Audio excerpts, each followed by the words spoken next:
Hello everyone, मेरा नाम है राहुल और आप देख रहे हैं साहित्य परिवार। तो दोस्तों, साहित्य परिवार में आप सभी लोगों का स्वागत है।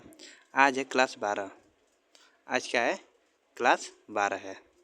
मैं आपको बता दूं कि इसमें हम लोग डेली 25 क्वेश्चन करते हैं और ये जो 25 क्वेश्चन है वो PYQ previous year question paper रहता है, जो दिसंबर 2015 पेपर को हम लोग सॉल्व कर रहे हैं। ये भी सेकेंड पेपर को हम लोग सॉल्व कर रहे हैं। और ये जो पेपर सॉल्व हम करते हैं वो व्याख्या सहित रहता है, एक प्रैक्टिस सेट के तौर पे ये क्लास है, ठीक ना। ये आपके लिए बहुत ही ज़्यादा इंपॉर्टेंट क्लास है, तो आप लोग प्लीज़ इसको देखिएगा। ये आपको डेली मिलेगी, सोमवार से लेके शनिवार तक 7 और 8 बजे के बीच आपको ये डेली इसी चैनल पर मिलेगी।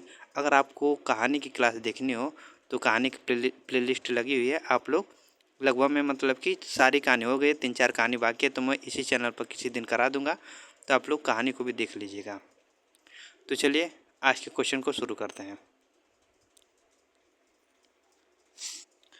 क्वेश्चन नंबर 1 लिखा है कि इनमें से किस बोली का बिहारी हिंदी से संबंध नहीं है।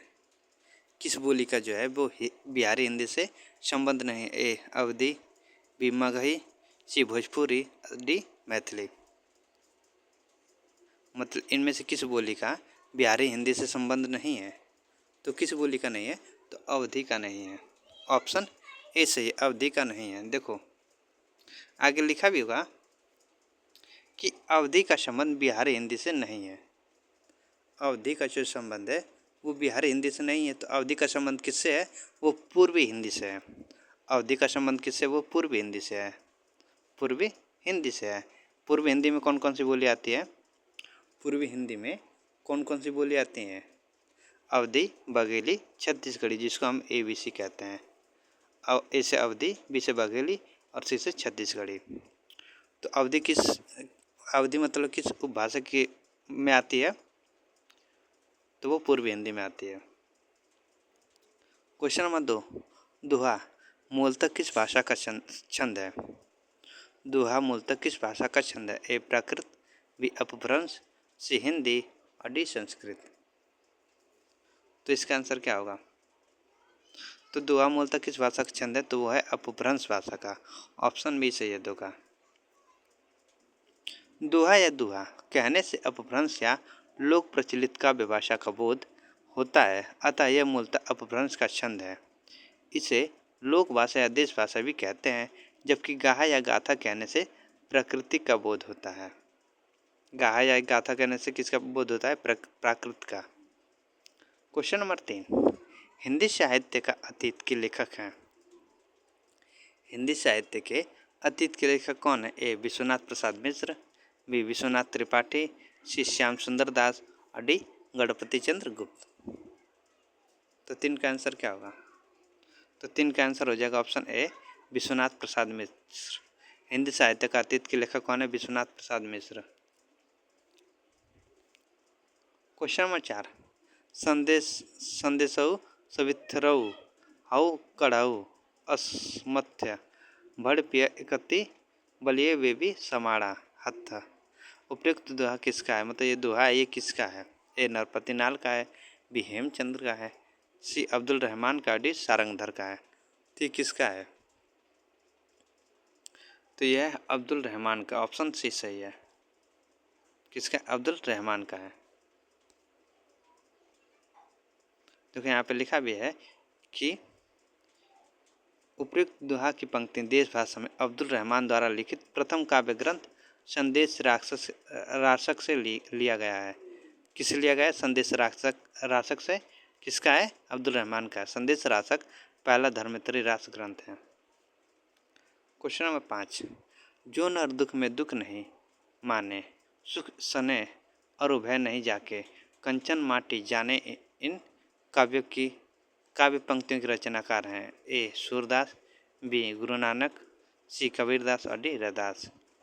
ये थोड़ा टाइपिंग मतलब कि इधर उधर हो गया, कोई दिक्कत नहीं है, लेकिन क्वेश्चन भी सही है और ऑप्शन भी सही है। जो नर दुख में दुख नहीं माने, सुख सने और भय नहीं जाके, कंचन माटी जाने, इन काव्य पंक्तियों की रचनाकार हैं। कौन है? तो वह है गुरु नानक। ऑप्शन बी सही है 5 का। देखिए यह प्रसिद्ध पंक्ति सिख संप्रदाय के प्रवर्तक आदि गुरु नानक देव जी का है। गुरु नानक का जन्मकाल 1469 से 1538 ईस्वी है।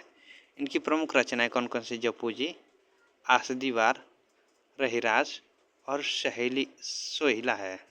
गुरु नानक की सभी कृतियां गुरु ग्रंथ साहिब में संकलित हैं। इनकी रचनाएं महत्वपूर्ण है, आप लोग मतलब कि याद रखिएगा। जपू जी, आसदी वार, रहीराज और सोहिला है। क्वेश्चन नंबर 6, निम्नलिखित में से कौन अष्टछाप के कवि नहीं है? मतलब इनमें से कौन अष्टछाप के कवि नहीं है? ए कुंभन दास, बी कृष्णदास, सी चित्तस्वामी, डी ध्रुवदास। तो कौन अष्टछाप के कवि नहीं है? तो ध्रुवदास जो है वो अष्टछाप के कवि नहीं है। ध्रुवदास जो है अष्टछाप के कवि नहीं है। कुंभन दास, कृष्णदास और ये चित्तस्वामी, ये तीनों हैं।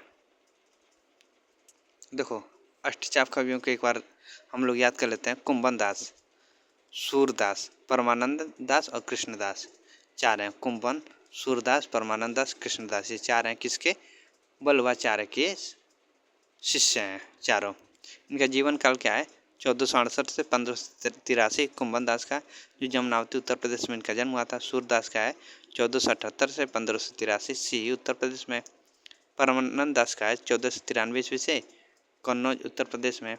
और कृष्णदास का है 1496 ईस्वी से 1578 ईस्वी चिलोत्रा गुजरात में। ये चारों किसके शिष्य हैं? बल्लवाचार्य के। और गोविंद दास, चित्तस्वामी, चतुर्भुज दास और नंद दास, ये चारों किसके शिष्य हैं? तो ये विट्ठलनाथ के शिष्य हैं। गोविंद स्वामी का जन्म 1505 से 1585 आंतरिक राजस्थान। चित्तस्वामी 1515 ईस्वी से 1585 मथुरा उत्तर प्रदेश में इनका जन्म हुआ था। विट्ठलनाथ और चतुर्भुज दास की अगर बात करें तो इनका जीवन काल है 1530 से 1585 जमुनावती उत्तर प्रदेश। और नंद दास का 1533 से 1583 रामपुर में उत्तर प्रदेश। ये चारों किसके शिष्य हैं? विट्ठलनाथ के। क्वेश्चन नंबर 7, तुम नेके दुही जानत गया, चलिए कुंवर रसिक मनमोहन लागो तिहारे पैया। इन काव्य पंक्तियों के रचनाकार हैं। ए सूरदास, बी कुंभन दास, सी नंद दास और डी परमानंद दास। तो 7 का आंसर क्या होगा? तो इन काव्य पंक्तियों के रचनाकार कौन है? कुंभन दास। ऑप्शन बी सही है 7 का। तुम नेके दुही लागो तिहारे पैया, इन काव्य पंक्तियों के रचनाकार कुंभन दास जी हैं। कुंभन दास का जन्म 1468 से 1583। 1468 से 1583। किसके शिष्य थे ये? ये थे बल्लवाचार्य के शिष्य थे। प्रथम अष्टछाप कवि थे। ये जाति के क्षत्रिय थे।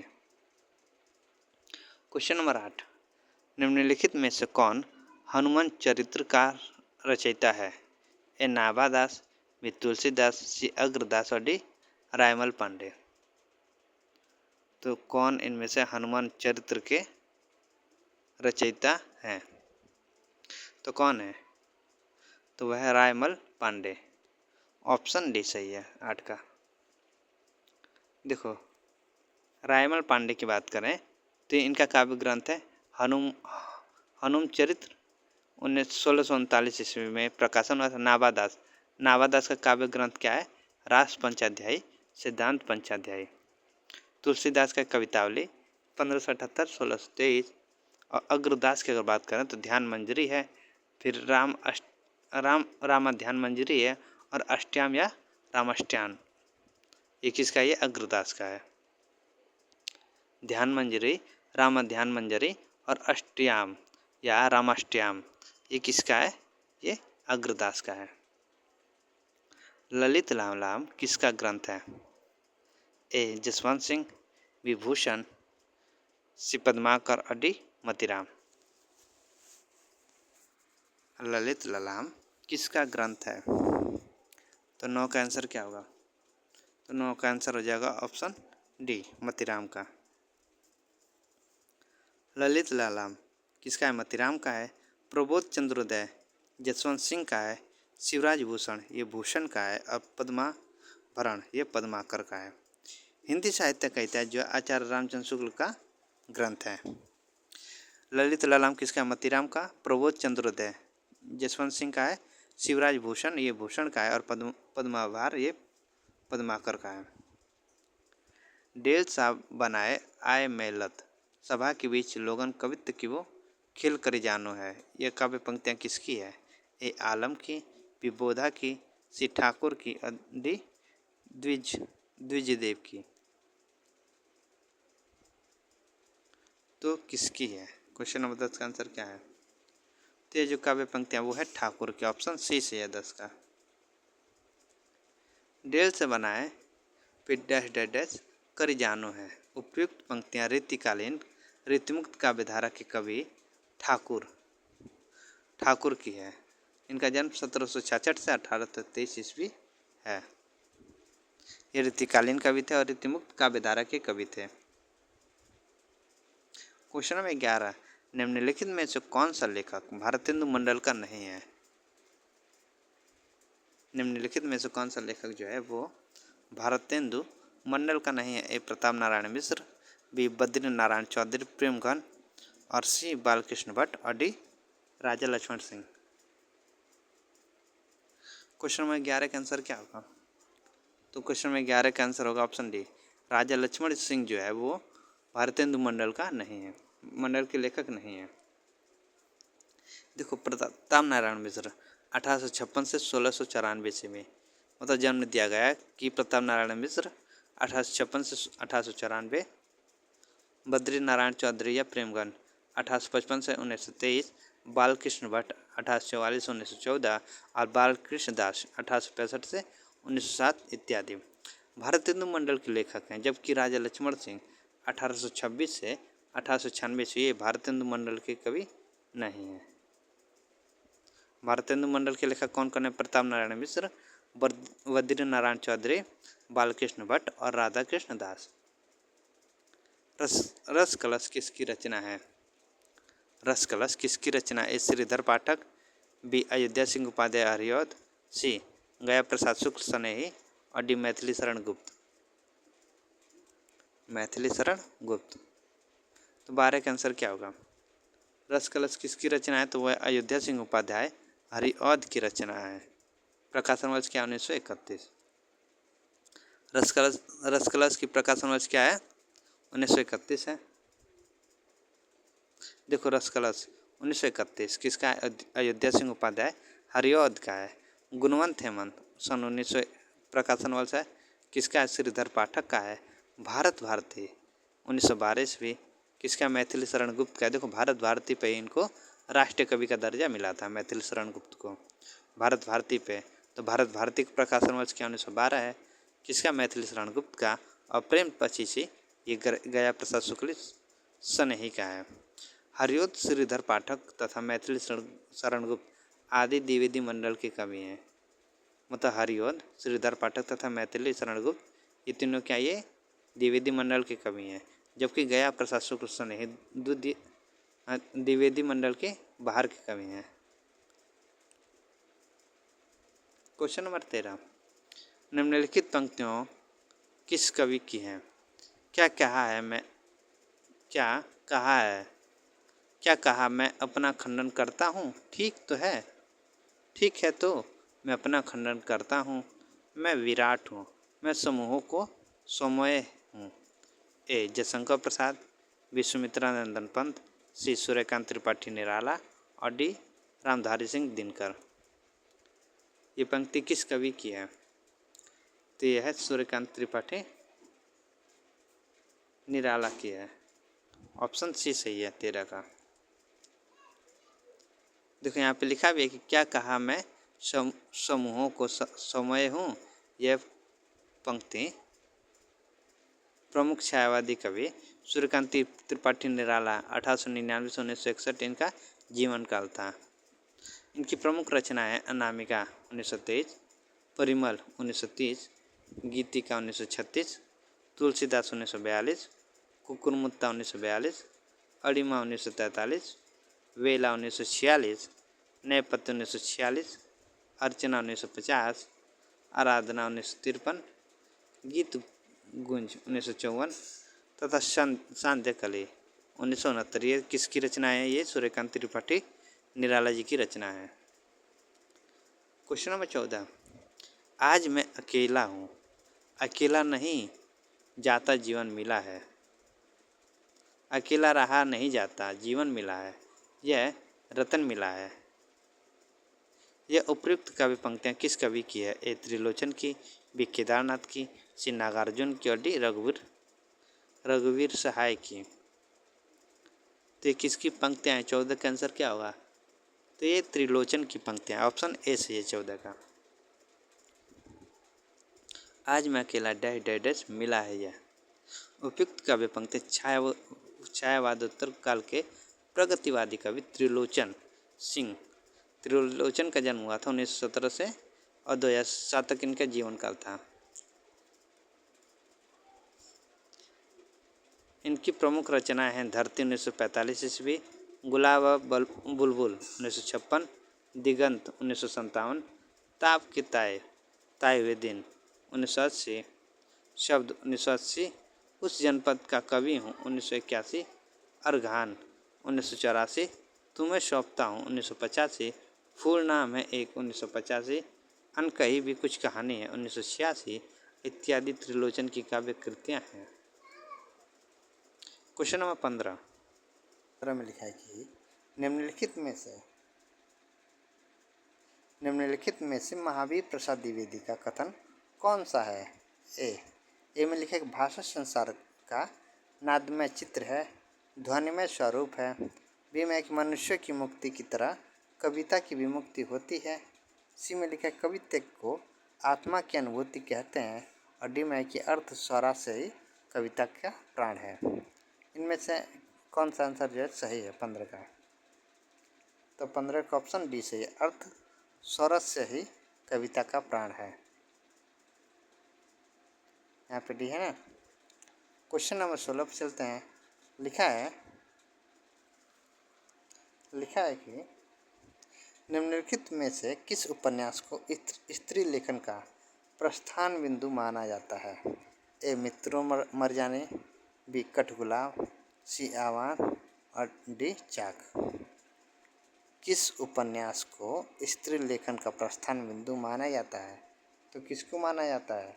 तो मित्रों मर जाने को माना जाता है। ऑप्शन ए सही है 16 का।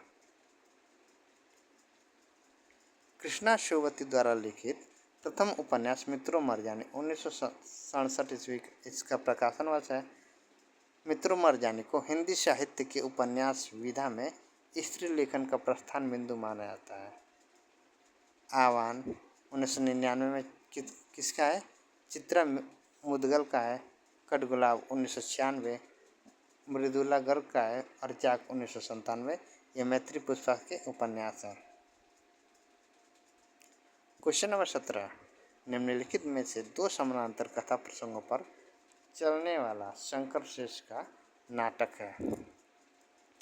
निम्नलिखित में से दो समानांतर कथा प्रसंगों पर चलने वाले शंकर शेष का नाटक कौन है? ए कोमल गांधार, बी पोस्टर, सी एक और द्रोणाचार्य और डी अरे मायावी सरोवर। तो कौन सा नाटक इसमें है? तो एक और द्रोणाचार्य जो हमारे सिलेबस में भी लगी है, जो मैंने पढ़ाया भी है। ऑप्शन सी सही है 17 का। लिखा है कि शंकर शेष द्वारा लिखित नाटक एक और द्रोणाचार्य 1977 ईस्वी, कोमल गांधार, पोस्टर और मायावी सरोवर 1980।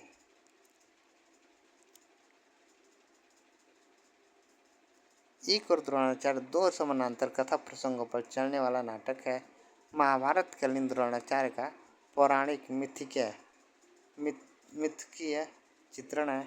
शंकर शेष विसंगति बोध के नाटककार हैं। क्वेश्चन नंबर 18, कविता करना अनंत पुण्य का फल है। इस दुराशा और अनंत उत्कंठा से कवि जीवन व्यतीत करने की इच्छा हुई। यह संवाद पंक्ति जयशंकर प्रसाद के किस नाटक की है?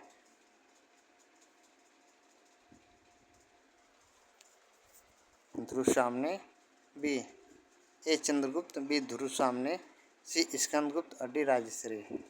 तो यह संवाद पंक्ति जयशंकर प्रसाद के किस नाटक की है? तो वह स्कंदगुप्त, ऑप्शन सी सही है 18 का। कविता करना अनंत की इच्छा हुई।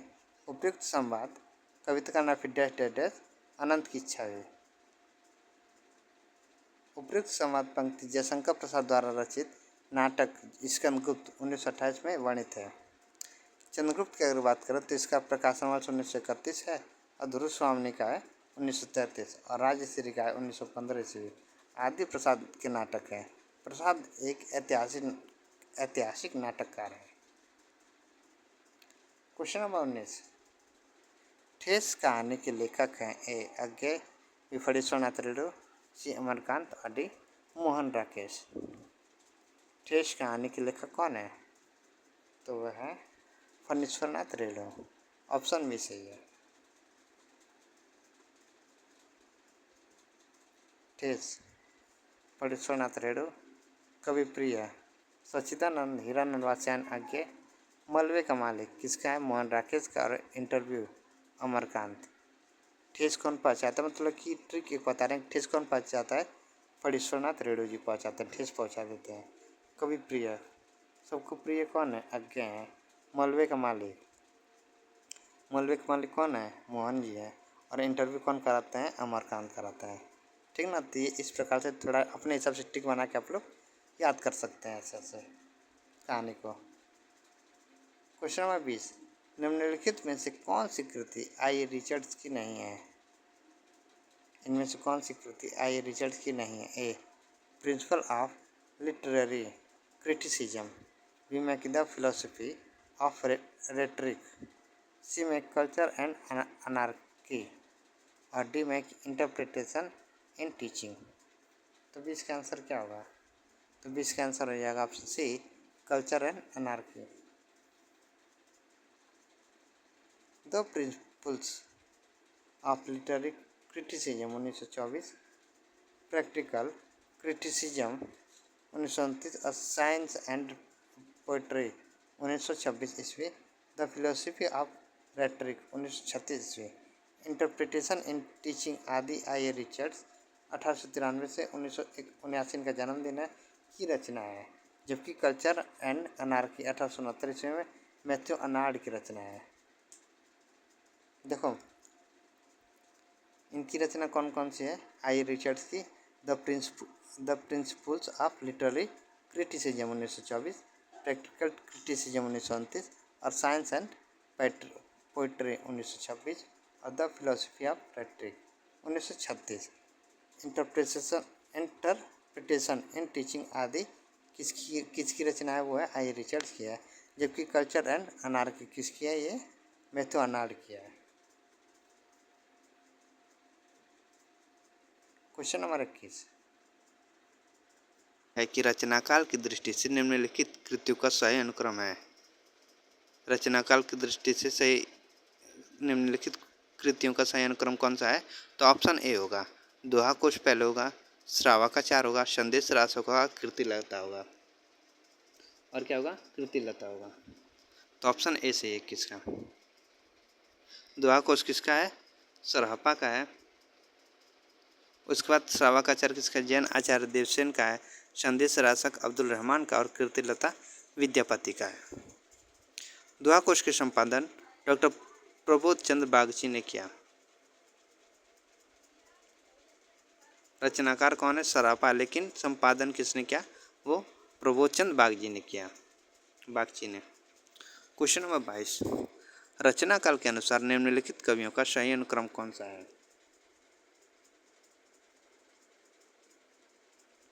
रचनाकाल के अनुसार निम्नलिखित कवियों का सही अनुक्रम कौन सा है? तो इसका आंसर हो जाएगा ऑप्शन बी, कुतुबन है, उस्मान है, कासिम शाह है और नूर मोहम्मद है। 22 का ऑप्शन सी सही है।